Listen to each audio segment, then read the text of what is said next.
Good evening. My name is Paul Lynch. I'm an anesthesiologist and pain management doctor from Scottsdale, Arizona. And for those who have been following me, I trained in New York City, and during this COVID-19 pandemic, I went back to New York and worked on the front lines for a few weeks before I got sick myself. And ever since then, I've been making videos on COVID-19. I don't claim to be an expert on all of these things, but I have seen it with my own eyes. I am a physician, and I'd like to take some time tonight to address COVID. As you probably can figure out from what I'm wearing here, tonight I'm going to talk about face masks. Many people over the last week and over the last month have asked me to address face masks, whether they work or whether they don't. And so I've decided to attack this head on today. And so very early on, what I want to address for you is masks are worn for two reasons. Number one, personal protection. And number two, source control. And what I want to make really clear, really important for you to understand early on, is the primary reason we wear masks is not for personal protection. That's tough to believe in the United States because we're very selfish. That's the word I'm looking for, selfish. We're very proud, and we have personal rights, and don't tell me what to do. But the reality is we wear a mask to protect others, to serve other people, to keep them from getting a disease.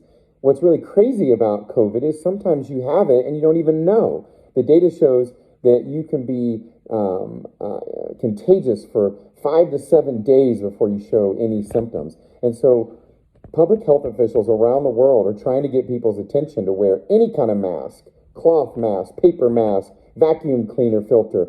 Wear something to protect others from you having it. Even if you don't think you have it, you might. And so what I'm going to get into today is the concept of personal protection versus source control. So what I'm wearing here, this is actually an N100 perfectly fit respirator to my face. This actually works better than an N95. And I want to point out, you can hear me really well because I left a little hole here at the bottom so you could hear me. So I want to show you what it really sounds like when I fit it to my face. Now there's a perfect seal, and you can't hear me very well because there's no way that the virus can get in anywhere. There's a perfect seal all the way around, and all air has to go through this really amazing little industry-grade filter. I got this made by some really cool research scientists down at the Barrow Neurologic Institute before I left, and it's not approved for public use, but I had friends, and I got it before I left. But honestly, I didn't wear it every single day, and I ended up contracting COVID. I wish I would have worn this thing the entire time because this is probably what should be the standard of care for personal protection, not just an N95 that filters out 95% of the particles, but that's an N100, so that's going to filter out just about everything. So what I want to get into is this concept of source control versus personal protection. And so a lot of you guys that are on social media have probably seen this crazy article by Dr. Russell Blaylock. Probably 5 people emailed it to me and asked me to comment on it. And so this is a neurosurgeon. So I was pretty taken aback that a neurosurgeon was writing an article saying masks don't work because, you know, I'm an anesthesiologist, and every neurosurgeon, every surgeon I've ever seen has been wearing masks when they operate. So why is he saying masks don't work? So let's jump into this article that he wrote. Okay, so probably 5 or 6 people sent me this article this week from Dr. Blaylock, a retired neurosurgeon who makes claims that not only will masks not prevent the spread of the coronavirus, but actually might hurt you. And he goes through multiple claims of how they could hurt you, from hypoxemia to hypercapnia to headaches to dizziness. And probably his wildest claim is that by wearing a mask, you trap the virus inside of your mouth and nose, and then it travels to your brain. And so I was pretty shocked that a neurosurgeon, in the medical community, we kind of consider neurosurgeons like the smartest doctors around.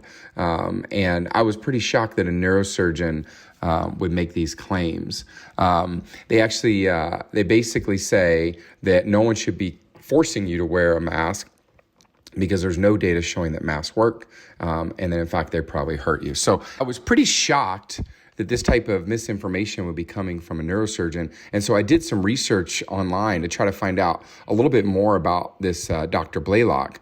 And I'm going to tell you more about him in a second, but I want to show you a little clip. What I found out pretty quickly was he buys into a lot of conspiracy theories. And one of the biggest is he's an anti-vaxxer. He does not believe that vaccines help and, in fact, hurt the American populace. So I want to show you a quick video just in his own words of some of his beliefs. Happy beginning. Let's start with the new topic, vaccines. Vaccines have been something that I got into in the last, 5 years, maybe a little longer. But the more I get into it, the more I'm concerned that it is a way to produce a mass loss of health in the United States.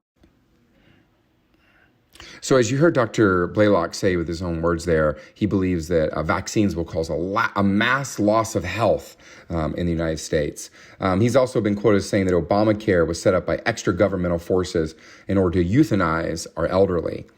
Dr. Blaylock believes the Soviet Union is trying to spread collectivism within the United States by introducing illegal drugs and sexually transmitted diseases. Dr. Blaylock also believes that the government has put particles in the atmosphere in order to track us and to give us diseases. And so Dr. Blaylock is not necessarily the person that I would go to find out information about masks. Now, to take a minute to address specifically what he said that masks have not been shown to work. And this is really the crux of what I want to get into today is, do masks work? And I think in order to define whether masks work or not, we have to define what we were trying to accomplish with masks. And so I'm going to get into that over the course of this video. I will make the comment that Dr. Blaylock's not the only one that's been confused on whether masks work or not. Even our own U.S. Surgeon General, Dr. Jerome Adams, who is a decorated military man and an anesthesiologist just like me, someone I look up to. He tweeted on February 29th. Now, to be fair, this was super early in the COVID-19 pandemic, but he tweeted, "Seriously, people, stop buying masks. They are not effective in preventing general public from catching coronavirus, but if healthcare providers can't get them to care for sick patients, it puts them and our communities at risk." I think this was a pretty misguided tweet. I think public policy needs to be managed in nuance, not through tweet. And I just don't think that this tweet captured what's really going on with masks. And that's what I want to kind of jump into today. So if masks don't work, why do we wear masks in the operating room? I'm an anesthesiologist and pain doc, but sometimes I do surgery. And so when I'm in the operating room doing spinal cord stimulation, implants, or kyphoplasties to fix fractures in the spine, I always wear a mask. And not only do I wear a mask, but everyone in the room wears a mask. Now, why would we do that if masks have not been shown to spread disease? Well, the reason is pretty simple. It's the concept of source control. And so a lot of times when I'm watching on social media, I see people talking about how masks don't work, and they quote different studies, and they quote the different sizes of the masks that we wear and how many microns the coronavirus is and how it could clearly get through the fabric. But what they're not understanding is that's personal protection. So at the beginning of this video, you saw me wearing an N100 perfectly fit mask. It looks like some kind of scuba gear contraption. I'm wearing that for personal protection so I don't contract the disease. But when we recommend as public health officials to wear a mask, we're talking about not spreading the disease. And that's the same reason we wear it in the operating room. Your surgeon's wearing a mask not to protect himself from you, but protect you from him. You wouldn't want your surgeon standing there for 4 or 5 hours talking and telling stories and spitting and getting things in your wound so that when he sewed it up, you would have an infection. And so the reason we wear masks in the OR is source control. We want to protect the patient, you, from us. I'm going to show a few videos here so that we can kind of walk you through what this looks like. Okay, so what I want to show you here is the concept of source control. What we found as COVID-19 pandemic has raged on is that it's not just sneezing or coughing, but actually just talking that's spreading this virus. And so the researchers at New England Journal basically wanted to show with lasers what happens when you talk. And so I just want you to take a second and watch this. Now I'm recording. Stay healthy. Great, Stay healthy. great. Less loud. Stay healthy.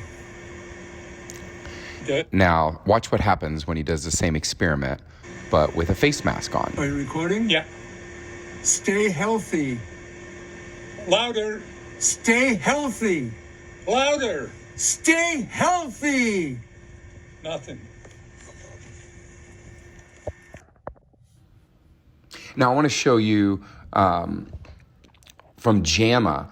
They're doing basically the same type of study, but they're showing with lasers now how in slow motion how much particles come out when you sneeze. So we know that just talking is spreading the COVID virus, but if you sneeze, the effect is compounded. This is a sneeze in slow motion.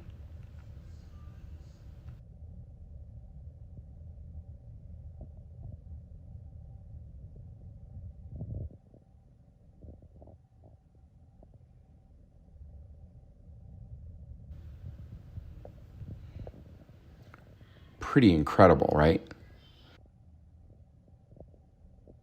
And then this one is maybe the scariest of all. It shows a sneeze and how far it travels. So you can see here, this is 23 to 26 feet that the particles can travel when someone sneezes.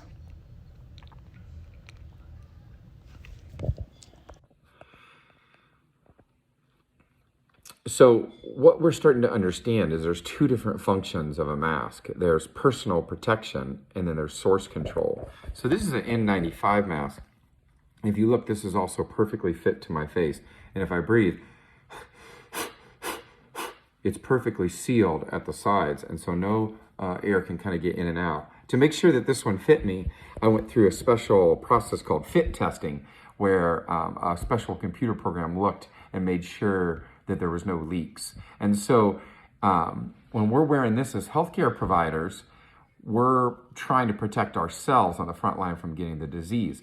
But there's a shortage of these masks. It's really, really hard to get. As a matter of fact, in the early days of COVID, I really contemplated shutting down all of our locations completely because I couldn't get enough masks. But I was able to acquire 1,000 of these from China, and my staff were able to wear them, and so I stayed open to see patients. We did end up deciding to shut down most operations and do everything over the phone. But in the beginning, I didn't think we could stay open without protective gear for our employees. So this is an N95, and this is meant to protect the person from getting the disease.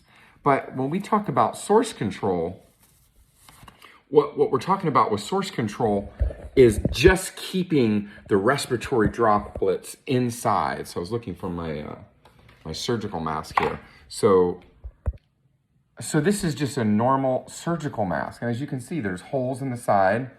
There's spaces on top. If I breathe, you can see air coming out the sides. And there's a spot in the bottom where there's a hole. And so when you see people talking about masks don't help protect you from the virus, this is what they're talking about. This is not going to completely protect you from getting the virus from someone else. Now, it probably is better than nothing. I say probably. It's really hard to do studies on this and prove it. But wearing this will probably protect you a little bit. There's actually a really cool website that I'm going to link below from researchers at Texas A&M, where they looked at surgical masks versus an N95 fit-tested respirator versus like an N100 perfect respirator that filters out everything. And they'll tell you how much this decreases transmission. According to the researchers at Texas A&M, there's a reduction in transmission by about 74% with this. And this is talking about for personal protection. But I don't want to spend too much time talking about personal protection because personal protection is not the point here. The main issue with wearing masks is that lots of research over and over and over has shown that if 80% of people are wearing masks, then the transmission of the virus goes down rapidly. You've heard me talk about in the past this concept of R naught, which is how many people you'll infect once you have the virus. And if everyone is, right now the R-naught's around 2.5 on COVID. But if everyone's wearing a mask, and when I say everyone, like everyone's wearing a mask when they're out in public, it reduces the R-naught close to 1. And at 1, it perfectly levels off, and then eventually we'll start going back down. And so I'm gonna get into that a little bit more in a minute. But first, I kind of threw Dr. Adams under the bus earlier, so I wanna give him a chance to redeem himself and show you how to make your own personal mask at home. Here's how you can make your own face covering in a few easy steps with items you can find around the house, like an old scarf, a bandana or a hand towel, or you can make a face covering out of an old t-shirt. Fold it to the middle from the bottom, fold it to the middle from the top, fold it again to the middle from the bottom, and again from the top, and then 2 rubber bands, one on one side and one on the other side. Then you fold either side to the middle, and you have yourself cloth face covering. It's that easy. So I think Dr. Adams did a great job there, showing us in just about 45 seconds how to make our own mask. So I actually took a shirt from my daughter, I folded it up 2 or 3 times, I put a couple rubber bands on, and boom, source control. And so the question you have to ask yourself is, does this actually work? And I hope based on some of the videos I showed you tonight that you'll believe me. But if you don't, I'm not gonna get crazy into the science tonight, but if you don't, just research masks for source control. There's lots of data on the internet. There's lots of information from the CDC, NIH, JAMA, New England Journal of Medicine. If 80% of us will wear masks when we're walking around, we will decrease the spread of this virus significantly. Now, will this shirt from my daughter keep me from getting it? Probably not. And so if your friends tell you, hey, face masks don't work, you can say, well, yes and no.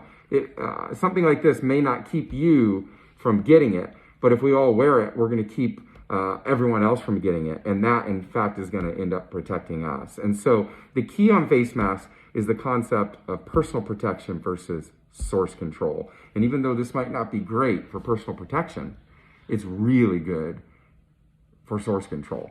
I just want to finish with one concept. There's an amazing article that I'm going to put below by Atul Gawande today in the New Yorker.